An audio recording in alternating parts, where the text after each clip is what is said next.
कैसे हैं दोस्तों, उम्मीद है खैरियत से होंगे। एक बार फिर मेरे चैनल शायरी.com पर आप सभी का वेलकम करती हूँ।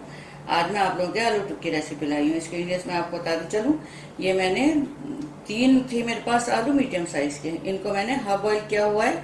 पूरी तरह बॉईल मत करिएगा, नहीं तो फिर बन नहीं पाएगा। तो उसमें से कुछ को तो मैंने हथेली से दबा करके ऐसे फ्लैट कर लिया और कुछ मैंने छुरी से काट करके रख लिया। तो जो आपको इजी लगे उसी से बनाइएगा। ये कुछ पाउडर मसाले हैं। चाट मसाला, जीरा पाउडर, मैंने भुना जीरा पाउडर है, हाफ टी स्पून है। नमक और मिर्च अपने टेस्ट के अकॉर्डिंग लीजिएगा। ये मेरे पास ऑयल है डीप फ्राइंग के लिए। तो शो के बता दूं, मेरा फूड ब्लॉग भी शायद.com के नाम से, वहाँ पर विजिट करें, वहाँ की रेसिपी ट्राई करें। सब्सक्राइब करें मेरे फूड ब्लॉग को भी, उसका लिंक डिस्क्रिप्शन दिया हुआ है। इसके अलावा आप लोगों ने इंस्टाग्राम पे शायद के नाम से फॉलो कर सकते हैं। चलिए फिर शुरू करते हैं। ये ऑयल अच्छे से गर्म हो गया है। इसमें मैं ये जो आलू हैं इनको अच्छे से फ्राई कर लूंगी।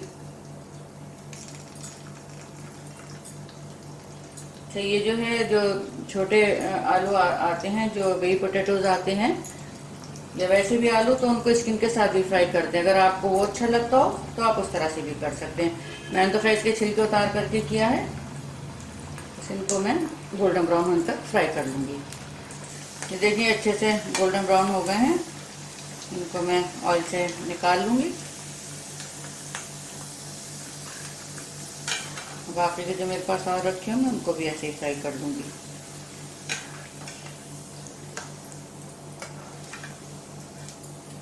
और इसमें जो मैंने ये मसाला तैयार किया हुआ है, ये गरम गरम ही में डालना है। इसको ठंडा होने पर नहीं डालना, नहीं तो फिर ये आलूओं पे चिपकेगा नहीं। अच्छे से डाल करके फिर सर्व करना है। बाकी ये मैं ऐसे ही फ्राई कर लूँगी।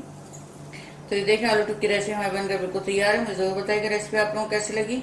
आप लोगों के लाइक्स और कमेंट्स का मुझे इंतजार रहेगा। शेयर करें मेरी रेसिपी को, सब्सक्राइब करना बिल्कुल भी ना भूलें। मिलती हूँ जल्दी नई रेसिपी के साथ, तब तक अपना ख्याल रखें।